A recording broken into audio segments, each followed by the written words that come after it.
नमस्कार दोस्तों। पूरी दुनिया में पक्षियों की 10,000 से भी ज्यादा प्रजातियां पाई जाती हैं। सभी की वही दो पंजे, दो पंख और एक गर्दन होती है। लेकिन इन्हीं में से एक ऐसा पक्षी है जिसकी एक अलग ही पहचान है, जो आसमान का सीना चीर के हजारों मीटर ऊपर 120 किलोमीटर प्रति घंटे की रफ्तार से उड़ता है, जो खुद के कई गुना अधिक वजन के शिकार को भी अपने पंजों में दबोचकर उड़ जाता है और इसीलिए उसे पक्षियों का राजा कहा जाता है, जिसे हम बाज के नाम से जानते हैं। और एक बाज इतना ऊंचा मुकाम हासिल करता है अपनी ट्रेनिंग और अपनी पुनर्जन्म की वजह से। दोस्तों, अगर आप भी इस दुनिया में एक मुकाम हासिल करना चाहते हैं तो एक बाज को बाज बनने का पूरा सफर आपको जानना बहुत जरूरी है, क्योंकि 25 से 30 की उम्र तक जाने के बाद भी लोगों को रिस्क लेने से डर लगता है दोस्तों। लेकिन एक बाज की जीवन की शुरुआत ही रिस्क से होती है। जिस उम्र में बाकी पक्षियों के बच्चे सिर्फ ची ची करना सीखते हैं, उस उम्र में एक मादा बाज अपने बच्चों को पंजों में दबोचकर हजारों मीटर आसमान की ऊंचाइयों में उड़ जाती है, उसे ये बताने के लिए कि तेरा जन्म आसमान का सीना चीर के सबसे ऊपर उड़ने के लिए हुआ है। तेरा जन्म पक्षियों का बादशाह बनने के लिए हुआ है। जमीन से हजारों मीटर ऊपर ले जाकर मादा बाज अपने पंजों से उसे छोड़ देती है और यहीं से शुरू होती है उसकी हाई रिस्क ट्रेनिंग। वो जमीन की तरफ तेजी से गिरने लगता है। थोड़ा नीचे आता है तो उसके पंख खुलने लगते हैं।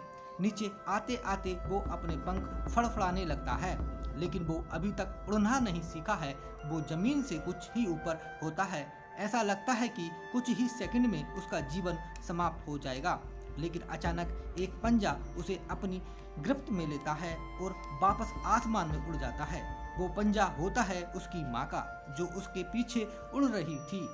उसकी ये ट्रेनिंग तब तक चलती रहती है जब तक वो उड़ना नहीं सीख जाता। इतनी हाई रिस्क ट्रेनिंग होने के बाद इस दुनिया को बाज मिलता है।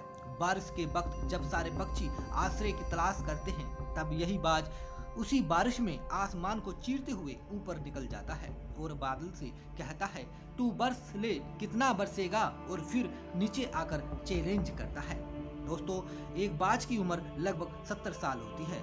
जब वह 40 साल का होता है तब एक परेशानी उसकी जिंदगी में मौत बनकर आती है, जो आपकी परेशानियों की तुलना में बहुत बड़ी होती है, क्योंकि 40 साल की उम्र में बाज की चोंच इतनी मुड़ जाती है कि उसे शिकार निगलने में बहुत परेशानी होती है। उसके पंख भारी हो जाते हैं, छाती से चिपकने लगते हैं, जिससे उड़ना बहुत मुश्किल हो जाता है। उसके पंजे लंबे और लचीले हो जाते हैं, जिससे वो शिकार को सही से नहीं पकड़ पाता। दोस्तों, अब उस बाज के पास सिर्फ 3 रास्ते होते हैं।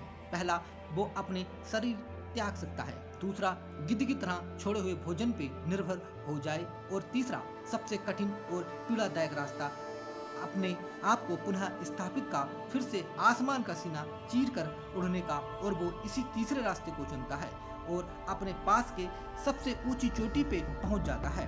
वहां पर अपना घोंसला बनाता है और फिर शुरू होता है परेशानियों को जड़ से उखाड़कर आसमान में उड़ने का सफर। वह अपनी चोंच को एक चट्टान पर मार मार कर तोड़ देता है, लहू लुहान हो जाता है और इंतजार करता है नई चोंच के आने का।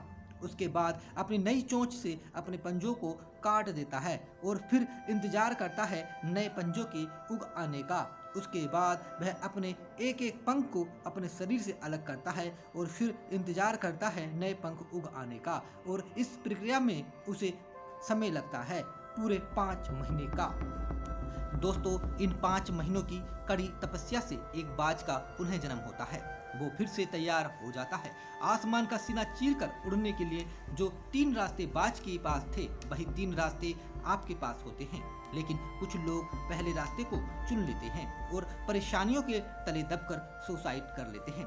दोस्तों, ज्यादातर लोग दूसरे रास्ते को चुनते हैं। वो परेशानियों का बोझ पहले ही अपने लक्ष्य को छोड़कर एक नॉर्मल लाइफ जीने लगते हैं। और कुछ वो लोग भी होते हैं जो इस परेशानियों को लात मारकर अपनी मेहनत के दम पर बाज की तरह आसमान की बुलंदियों को छूते हैं।